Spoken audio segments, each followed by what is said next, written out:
ओम शांति 15/4/92। ब्राह्मणों की दो निशानियां, निश्चय और विजय। अव्यक्त बाप दादा निश्चय बुद्धि श्रेष्ठ आत्माओं प्रति बोले। आज बाप दादा चारों ओर के ब्राह्मण बच्चों की विशेष दो निशानियां देख रहे हैं। ब्राह्मण अर्थात निश्चय बुद्धि और निश्चय बुद्धि अर्थात विजयी। तो हर एक ब्राह्मण निश्चय बुद्धि कहाँ तक बने हैं और विजयी कहाँ तक बने हैं, क्योंकि ब्राह्मण जीवन का फाउंडेशन है निश्चय और निश्चय का प्रमाण है विजय। तो निश्चय और विजय दोनों की परसेंटेज एक है या अंतर है, रिजल्ट क्या देखी होगी। निश्चय की परसेंटेज सभी ज़्यादा अनुभव करते हैं और विजय की परसेंटेज निश्चय से कम अनुभव करते हैं। जब किसी से भी पूछते हैं कि निश्चय कितना है तो सभी कहते हैं 100%, और निश्चय की निशानी विजय कितनी है उसमें 100% कहेंगे। आपका स्लोगन निश्चय बुद्धि विजयंती। फिर निश्चय और विजय में अंतर क्यों? निश्चय और विजय दोनों निशानियां समान होनी चाहिए ना, लेकिन अंतर क्यों है? इसका कारण क्या है? कोई भी फाउंडेशन जब पक्का किया जाता है तो चारों ओर उस स्थान को चारों ओर अटेंशन देकर पक्का किया जाता है। अगर चारों ओर में से एक कोना भी कमजोर रह जाए तो पक्का रहेगा या हिलता रहेगा। ऐसे ही निश्चय का फाउंडेशन चारों ओर अर्थात विशेष 4 बातों का संपूर्ण निश्चय चाहिए। वो 4 बातें पहले भी सुनाई है। 1, बाप में संपूर्ण निश्चय, जो है जैसा है, जो श्रीमत जैसे बाप की दी हुई है उसी विधि पूर्वक यथार्थ जानना और मानना और चलना। दूसरी बात, अपने श्रेष्ठ स्वमान संपन्न श्रेष्ठ भाग्यवान आत्मा स्वरूप को जानना, मानना और चलना। तीसरी बात, अपने श्रेष्ठ ब्राह्मण परिवार को यथार्थ विधि से जो जैसा है वैसे जानना, मानना और चलना। चौथी बात, सारे कल्प के अंदर इस श्रेष्ठ पुरुषोत्तम युग व समय को उसी महत्व से जानना, मानना और चलना। इन 4 बातों में जो अटल निश्चय बुद्धि है और चारों में संपन्न परसेंटेज है तो उसको कहेंगे संपूर्ण यथार्थ निश्चय बुद्धि। ये चारों ही निश्चय के फाउंडेशन के स्तंभ हैं। सिर्फ एक बाप में निश्चय है और 3 बातों में से कोई भी स्तंभ कमजोर है तो सदा मजबूत नहीं, कभी हिलता कभी अचल होता है। तो वो हलचल हार खिलाती है, विजयी नहीं बनाती। कभी भी हलचल कमजोर बना देती है और कमजोर सदा विजयी बन नहीं सकता। इसलिए निश्चय और विजय में अंतर पड़ जाता है। बाप दादा के सामने बहुत बच्चे भोले बनकर के रूरिहान करते हैं कि हमें निश्चय तो पूरा है, बाबा मैं आपका और आप मेरे हो, ये पक्का है 100%। तो क्या 100% निश्चय है लेकिन हलचल भी है? फिर मनाने के लिए कहते हो आप तो हमारे हो ना, पक्का कराते हो, बहुत भोली बातें करते हैं। मैं जो हूँ जैसी हूँ आपकी या आपका हूँ। तो बाप भी कहते हैं आप जो हो जैसे हो मेरे हो, लेकिन बाप जो है जैसा है आपका है। भोला बनना अच्छा है, दिल से भोले बनो, लेकिन बातों में और कर्म में भोले नहीं बनो। दिल के भोले भोलानाथ के प्यारे हैं, बातों में भोले स्वयं को भी धोखा देते हैं तो दूसरों को भी धोखा दे देते हैं, और कर्म के भोले अपना भी नुकसान करते हैं तो सेवा का भी नुकसान करते हैं। इसलिए दिल से भोले बनो, बिल्कुल सेंट ऐसे भोले, सेंट अर्थात महान आत्मा। लेकिन बातों में त्रिकालदर्शी बन करके बात सुनो और बोलो। कर्म में हर कर्म के परिणाम को नॉलेजफुल होकर जानो और फिर करो। ऐसे नहीं कि होना तो नहीं चाहिए था लेकिन हो गया, बोलना नहीं चाहिए था, लेकिन बोल लिया। इससे सिद्ध है कि परिणाम को ना जान भोलेपन में कर्म कर लेते हो। ऐसे नहीं समझो हम भोले हैं इसलिए हो जाता है, ऐसे अपने को छुड़ाना नहीं। दिल का भोला सबको प्यारा होगा, तो समझा भोला किस में बनना है। तो निश्चय और विजय को समान बनाने की विधि क्या हुई? चारों तरफ 4 बातों का परसेंटेज वाला निश्चय हो। कई बच्चे और क्या कहते हैं कि बाबा आप में तो निश्चय है, लेकिन अपने आप में इतना निश्चय नहीं है। कभी होता है, कभी अपने में निश्चय कम हो जाता है। फिर उन्हों की भाषा क्या होती है? एक गीत गाते ना, पता नहीं पता नहीं, पता नहीं ऐसे क्यों होता, पता नहीं मेरा भाग्य है, पता नहीं बाबा की मदद मिलेगी नहीं मिलेगी, पता नहीं सफलता होगी कि नहीं होगी। जब मास्टर सर्वशक्तिवान हो तो इस निश्चय में कमी, तब पता नहीं का गीत गाते हो। और तीसरे फिर क्या कहते, बाबा हमने तो आपको देख करके सौदा किया, आप हमारे हो हम आपके हैं, इस ब्राह्मण परिवार से हमने सौदा नहीं किया, ब्राह्मण परिवार बड़ा खिटखिट है, आप ठीक हो, ब्राह्मणों के संगठन में चलना मुश्किल है, एक आपसे चलना सहज है। तो बाप दादा क्या कहेंगे? बाप दादा मुस्कुराते हैं। ऐसे बच्चों से बाप दादा का एक प्रश्न है, क्योंकि ऐसी आत्माएं प्रसन्न चित्त नहीं रह सकती, प्रश्न बहुत करती हैं, ये ऐसा क्यों, ये ऐसा होता है क्या? तो वो प्रसन्न चित्त आत्मा बन नहीं सकती, प्रश्न चित्त आत्मा है। बाप दादा भी उन्हों से प्रश्न करते हैं कि आप आत्मा मुक्ति धाम में रहने वाली हो या जीवन मुक्ति में आने वाली हो? मुक्ति में रहना है, फिर जीवन मुक्ति में आना है ना। तो जीवन मुक्ति में सिर्फ ब्रह्मा बाबा होगा या राजधानी भी होगी? सिर्फ ब्रह्मा और सरस्वती राजा रानी होंगे? जीवन मुक्ति का वर्षा पाना है ना। आप लोग चैलेंज करते हो कि आदि सनातन धर्म और अन्य धर्म में सबसे बड़ा अंतर है, वो सिर्फ धर्म स्थापन करते हैं और आप धर्म और राज्य दोनों स्थापन करते हो। ये पक्का है ना?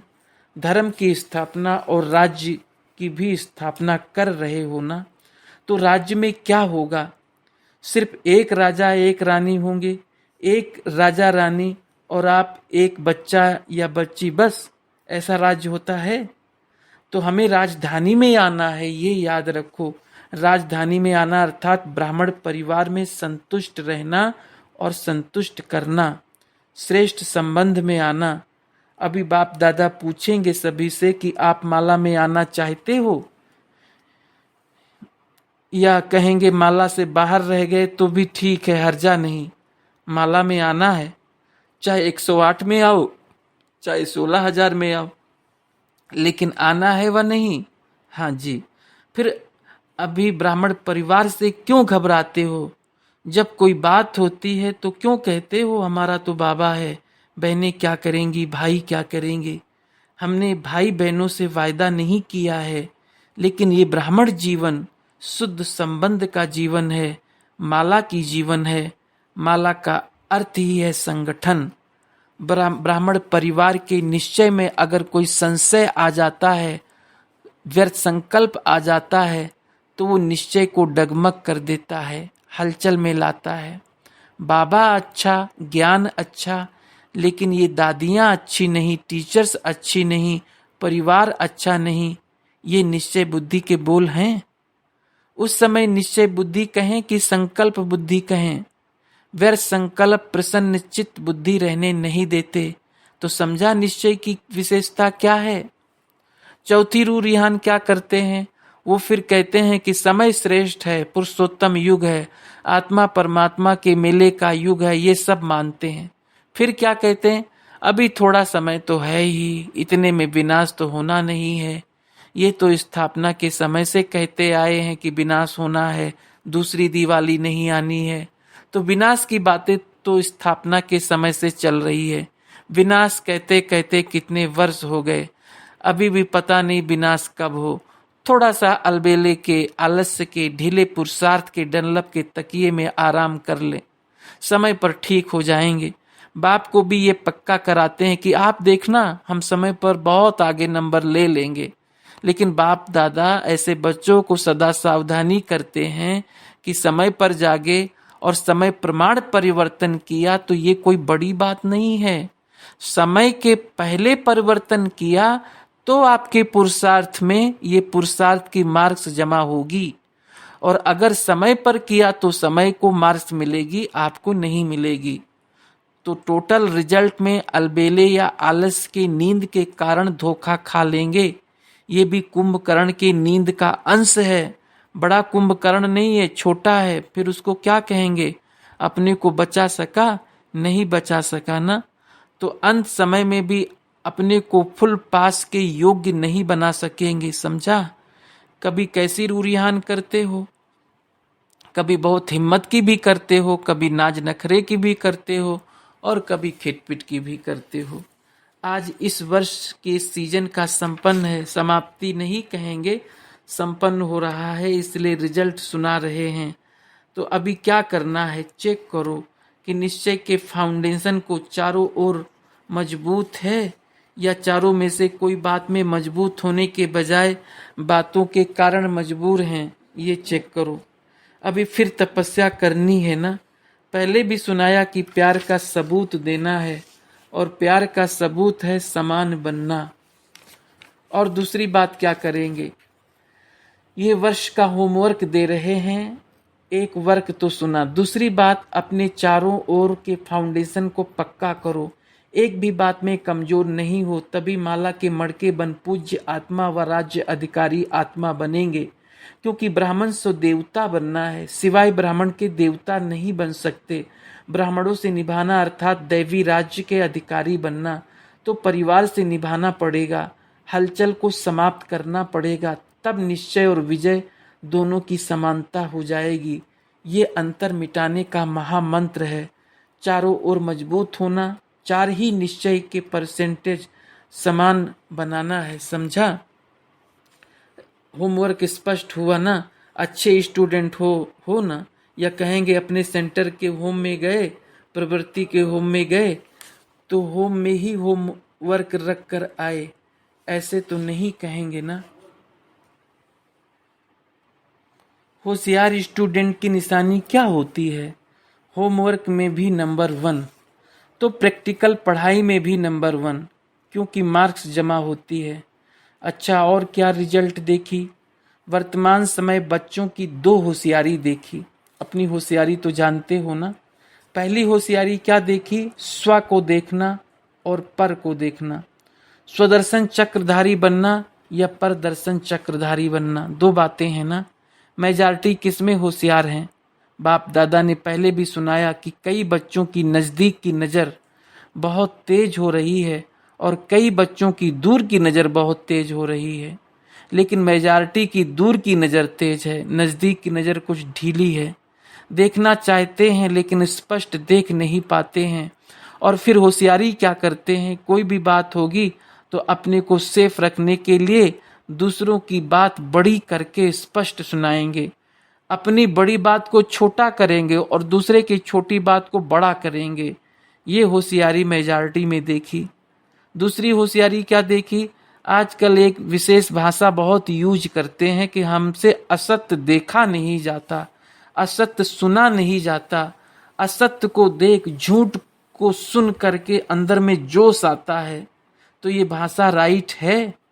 अगर वो असत्य है और आपको असत्य को देख जोश आता है, तो जोश सत्य है या असत्य है? जोश भी तो असत्य है ना। हम ये करके दिखाएंगे, असत्य को खत्म करके दिखाएंगे, ये चैलेंज करना राइट है। ये सदैव याद रखो कि सत्यता की निशानी क्या है।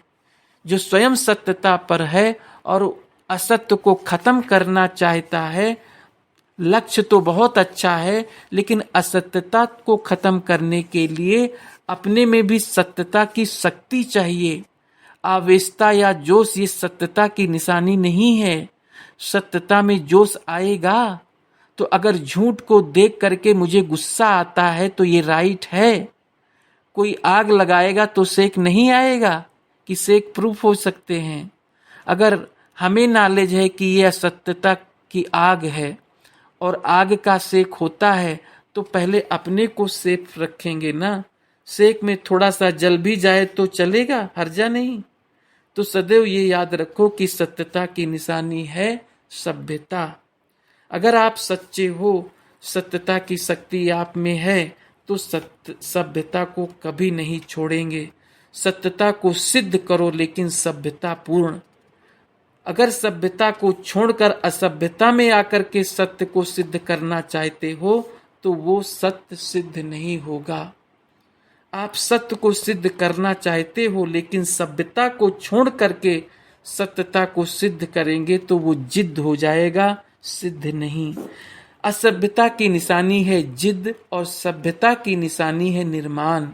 सत्यता को सिद्ध करने वाला सदैव स्वयं निर्माण होकर सभ्यता पूर्वक व्यवहार करेगा। समझा? दूसरी होशियारी, ऐसे होशियार नहीं बनना। तो ये भी होमवर्क है कि ऐसे होशियारी को छोड़कर निर्माण बनो। बिल्कुल निर्माण, मैं राइट हूं, ये रॉन्ग है, ये निर्माणता नहीं। दुनिया वाले भी कहते हैं सत्य को अगर कोई सिद्ध करता है तो कुछ न कुछ समाया हुआ है। कई बच्चों की भाषा हो गई, मैं बिल्कुल सच बोलता हूँ, 100% सत्य बोलता हूँ। लेकिन सत्य को सिद्ध करने की आवश्यकता नहीं है। सत्य ऐसा सूर्य है जो छिप नहीं सकता। चाहे कितनी भी दीवारें कोई आग लगाए, लेकिन सत्यता का प्रकाश कभी छिप नहीं सकता। सच्चा आदमी कभी अपने को ये नहीं कहेगा कि मैं सच्चा हूँ, दूसरे कहे कि आप सच्चे हो। और भी हंसी की बात सुनाए, सुनने का इंटरेस्ट अच्छा है ना, करने का भी है ना। बाप दादा को एक बात पर बड़ी हंसी आती है। वर्तमान समय कई बच्चों के समाचार आते हैं, बाप को भी चैलेंज कर रहे हैं कि बाप दादा ने कहा है ना टीचर्स को चेंज करेंगे, अभी देखेंगे बाबा क्या करता है। जो कहा है वो करता है या नहीं करता। बाप ने कहा है तो बाप पर है, बाप करे या ना करे। या ऐसे चैलेंज करनी है कि कहा है तो करना ही है। बाप को जो करना है वो न किसके कहने से करेंगे, व किसके न कहने से नहीं करेंगे। लेकिन बाप को भी चैलेंज के बहुत अच्छे पत्र आते हैं। कल्याणकारी बाप जो टीचर से नाराज हैं उन्हों को ये चांस बड़ा मिल गया है। कल्याणकारी बाप हर कार्य में जो भी करेगा वो कल्याणकारी ही होता है, ये भूल जाते हैं। और फिर डायरेक्शन के पत्र लिख रहे हैं कि आप जरूर करना। बाप के भी शिक्षक बहुत बन गए हैं। बाप आप अपने ऐसे बच्चों को भी मुबारक देते हैं, लेकिन संयम में स्वयं को आगे बढ़ाते चलो। सभ्यता पूर्वक बोल, सभ्यता पूर्वक चलन, इसमें ही सफलता होती है। अगर सत्यता है और सभ्यता नहीं तो सफलता नहीं मिलती, और सफलता नहीं मिलती तो और जोश में आते हैं, और जब जोश में कोई होश नहीं रहता फिर क्या करते हैं, क्या कह रहे हैं, वो भी होश में नहीं आता। और जब होश नहीं होता तो माया को चांस मिल जाता है बेहोश करने का। इसलिए अगर कोई असत्य बात देखते भी हो, सुनते भी हो, तो असत्य वायुमंडल को नहीं फैलाओ। कई कहते हैं ये पाप कर्म है ना, पाप कर्म देखा नहीं जाता, और स्वयं वायुमंडल में असत्यता की बातें फैलाना ये क्या है, इसको क्या कहेंगे? पुण्य कर रहे हैं ना। वे असत्य देखा व सुना फिर भी परिवार है। लौकिक परिवार में भी अगर कोई ऐसी बात देखी जाती है, सुनी जाती है, तो क्या किया जाता है? फैलाया जाता है, अखबार में डाला जाता है कि कान में सुना और दिल में छिपाया। तो ये व्यर्थ बातों का फैलाव करना ये भी पाप का अंश है। ये छोटे छोटे पाप जो होते हैं वो अपनी उड़ती कला के अनुभव को समाप्त कर देते हैं, क्योंकि सबसे भारी ते भारी है पाप। अगर पाप का अंश भी है तो उड़ेगा कैसे? बोझ वाला उड़ेगा। आजकल बहुत रायल भाषा में फैलाव करते हैं, कहते हैं ये नया समाचार लाया हूँ। आप तो बहुत बुद्धू हो, आपको कोई समाचार का पता ही नहीं पड़ता। हम देखो कितने नॉलेजफुल हैं, कितने समाचार का पता है। ऐसे समाचार सुनने वालों के ऊपर भी पाप और सुनाने वाले के ऊपर भी पाप, और ज्यादा पाप। इसलिए तपस्या वर्ष में ये सूक्ष्म पापों का बोझ समाप्त करो, तब समान बन सकेंगे। नहीं तो सोचते हैं कि हमने तो कोई गलती नहीं की, लेकिन ये खेल में मजा नहीं। नहीं तो सोचते हैं कि हमने कोई गलती नहीं की, लेकिन ये रायल गलती बहुत करते हो। इसको रायल समझते हैं। मैंने सुना तो ऐसे ही सुना दिया। भाव कोई नहीं था मेरा, लेकिन रिजल्ट क्या है? फैलाना, अर्थात बोझ के अधिकारी बनना। तो आजकल ये भी एक रिवाज हो गया है। आपस में मिलेंगे ना तो पहले समाचार सुनाएंगे, नए नए समाचार। कहेंगे किसको सुनाना नहीं, सिर्फ आपको ही सुना रहे हैं। लेकिन बाप ने तो सुना, रजिस्टर में तो दाग तो हो गया या नहीं? इसलिए इस बात का भी अटेंशन अंडरलाइन करो। ऐसे नहीं समझो कि बाप दादा को पता ही नहीं पड़ता, दादियां तो कोने में बैठी, उनको क्या पता, दादियों को नहीं पता। लेकिन आपके रजिस्टर में ऑटोमेटिक नोट हो जाता है। जब आजकल के कंप्यूटर में सारा रिकॉर्ड भर जाता है, तो क्या आपके रजिस्टर में ये ऑटोमेटिक रिकॉर्ड भर नहीं जाएगा? दादियां नहीं देखते और नहीं देखते, लेकिन रजिस्टर तो देख रहा है ना। तो ऐसा परिवर्तन करो, क्योंकि बाप दादा ने रिजल्ट में देखा कि तपस्या पावरफुल ना होने का कारण क्या है, सदा विजयी बनने में विघ्न रूप क्या है। इन विघ्नों को स्वयं से समाप्त करो। दूसरा बदले तो मैं बदलूं, इनको चेंज करो तो हम चेंज होंगे। ये भाषा यथार्थ नहीं। बड़ों के आगे बात रखना, इसके लिए सबको हक है, लेकिन सत्यता और सभ्यता पूर्वक। अब कितने होमवर्क मिले इस वर्ष में, ऐसे कोई रजिस्टर में सूक्ष्म दाग भी नहीं आने चाहिए। तब बाप कहेगा हाँ, बाप से प्यार है। नहीं तो समझते हैं कि ये बाप को भी खुश करते हैं, अपने को भी खुश करते हैं। व्यर्थ समाचार बिल्कुल समाप्त होने चाहिए। ये एक हॉबी बहुत बढ़ती जा रही है, और यही तपस्या का विघ्न है। हर एक समझे कि इस हॉबी को स्वयं में समाप्त करने की मैं जिम्मेवारी लूं। समझा? दूसरे कर रहे थे तो मैंने भी कर लिया, चार बोल रहे थे तो मैंने भी एक शब्द बोल दिया। तो क्या ये राइट है? इस शौक को खत्म करने की हिम्मत है? ये अभी नया फैशन निकला है ब्राह्मण कुल में, लेकिन है उल्टा फैशन। तो इसका समाप्ति समारोह करने की हिम्मत है? जो कहते हैं कोशिश करेंगे, ट्राई करने वाले हाथ उठाओ। अभी देखना, बाप दादा सेंटर का नाम अनाउंस करेगा। इस सेंटर पर, इस स्थान पर ये वातावरण है। ये पसंद है या डरेंगे? ये डर अच्छा है कि हमारा नाम नहीं आवे। देखना, हाथ उठाया है, फिर धर्मराजपुरी में भी ये हाथ उठेगा। लेकिन बाप का साथी धर्मराज भी देख रहा है कि सभी ने हाथ उठाया, लेकिन फायदा किसको? जितना कायदा उतना फायदा है। जो कायदे में चलते हैं उनको स्वयं ही अंदर फायदा होता है। बाहर से कोई फायदा देवे ना देवे, लेकिन जो अंदर का हल्कापन और अंदर की खुशी होती है, वो फायदा सबसे ज्यादा है। कोई अच्छा कहे ना कहे, लेकिन स्वयं में अच्छे बनने की शक्ति आ जाती है। समझा? वर्ष की रिजल्ट सुनी। अभी क्या करेंगे? स्व परिवर्तन करना, दूसरे के परिवर्तन की चिंता नहीं करना। इसको शुभ चिंतक नहीं कहा जाता है। फिर कहते हैं हम चिंता नहीं करते हैं, शुभ चिंतक है ना। लेकिन स्व को भूल दूसरे के शुभ चिंतक बनना, इसको शुभ चिंतक नहीं कहा जाता है। सर्व के साथ पहले स्व होना चाहिए। स्व नहीं और सर्व के शुभ चिंतक बनते चलो तो तीर नहीं लगेगा, सफलता नहीं मिलेगी। पहले स्व और स्व के साथी सर्व। यही बाप दादा का बच्चों से दिल का प्यार है। प्यार की निशानी है कि प्यार करने वाले की कोई कमी देख नहीं सकते, कोई कमी सुन नहीं सकते, उसको भी संपन्न बनाएंगे। यह है दिल का सच्चा प्यार।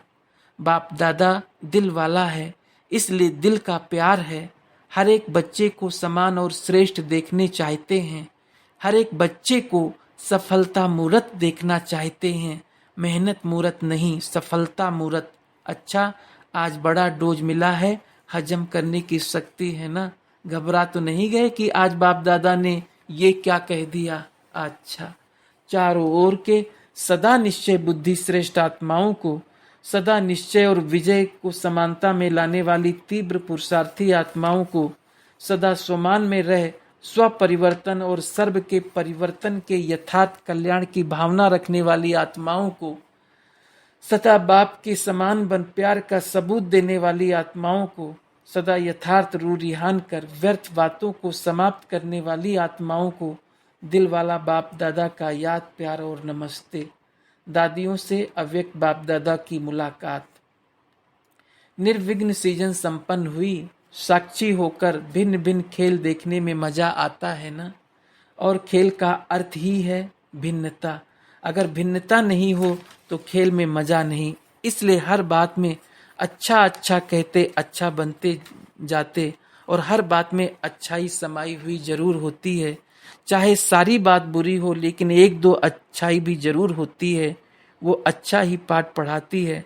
पाठ पढ़ाने की अच्छाई हर बात में समाई हुई है। बात चाहे कितनी भी बुरी हो लेकिन पाठ अच्छा ही पढ़ाती है। हर बात कितना पाठ पढ़ा कर जाती है तो अनुभवी बनाने की निमित्त तो बात ही है ना। धीरज का भी पाठ पढ़ाती है। दूसरे का आवेश हो, दूसरा आवेश कर रहा हो लेकिन आप क्या पढ़ रहे हो, जितना वो आवेश करता है उतना वो बात आपको धीरज सिखाती है, सहनशीलता सिखाती है। इसलिए कहते हैं जो हो रहा है वो अच्छा, और जो होना है वो और अच्छा। अच्छाई उठाने की सिर्फ बुद्धि चाहिए बस। बुराई को ना देख अच्छाई उठा लें, इससे ही नंबर मिलते हैं ना। अच्छा, अव्यक्त बाप दादा की पर्सनल मुलाकात। अपने को ज्ञान सूर्य के बच्चे मास्टर ज्ञान सूर्य समझते हो। सूर्य का कार्य क्या होता है? अंधकार मिटाना, प्रकाश देना। ऐसे ही आप सभी अज्ञान अंधकार मिटाने वाले हो ना। कभी स्वयं भी अंधियारे में तो नहीं आ जाते। स्वयं से अंधियारा समाप्त हो गया। स्वयं भी आत्मा ज्योति अर्थात प्रकाश स्वरूप है, और कार्य भी है प्रकाश फैलाना। अंधकार में मनुष्य आत्माएं भटकती हैं, यहाँ जाएं वहाँ जाएं, ये रास्ता ठीक है, ये स्थान ठीक है, वह नहीं, भटकते रहेंगे। और रोशनी में सेकंड में ठिकाना दिखाई देगा। तो सभी को रोशनी द्वारा अपना निजी ठिकाना दिखाने के निमित्त हो। भटकती हुई आत्मा को ठिकाने देने वाले।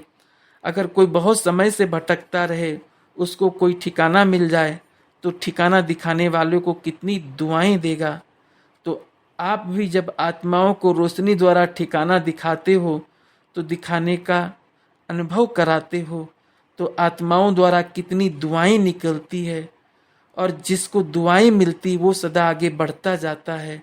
उसकी हर बात में प्रोग्रेस होती है, क्योंकि दुआएं लिफ्ट का काम करती है और सदा सहज आगे बढ़ते जाएंगे। मेहनत नहीं करनी पड़ेगी। इसलिए भक्ति मार्ग में भी जब भटकते भटकते थक जाते हैं तो बाप को कहते हैं अभी कोई दुआ करो, कृपा करो। तो अनेक आत्माओं की दुआएं आप आत्माओं को सहज उड़ती कला का अनुभव कराएगी। एक बाप की दुआएं आत्माओं की भी दुआएं मिलती हैं। माँ बाप बच्चों को दुआएं करते हैं, बढ़ते रहो, उड़ते रहो, लेकिन दुआएं लेने वाले पात्र होने चाहिए।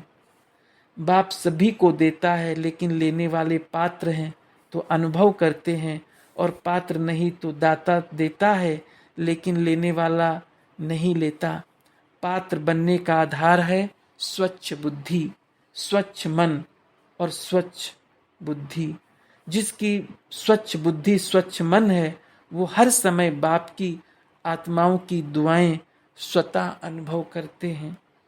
लौकिक दुनिया में भी देखो, अगर कोई ऐसे समय किसको सहारा देता है, मुश्किल के समय आधार बन जाता है, तो मुख से दुआएं निकलती है ना। तुम सदा जीते रहो, तुम सदा जीवन में सफल रहो। ये दुआएं जरूर निकलती हैं। तो अपने से पूछो कि बाप की दुआएं, आत्माओं की दुआएं अनुभव होती है या मेहनत बहुत करनी पड़ती है। बहुत सहज विधि है, दुआएं लेते जाओ और सदा भरपूर रहो, क्योंकि जिसे दुआएं मिलती है वो सदा भरपूर होगा, कभी अपने को खाली नहीं समझेगा। 63 जन्म खाली हुए, अभी इस समय भरपूर रहे हैं तो भरपूर होने के समय खाली नहीं होना। भरते जाओ, भरे हुए में भरो, खाली नहीं भरो। अभी खाली होने का समय समाप्त हुआ।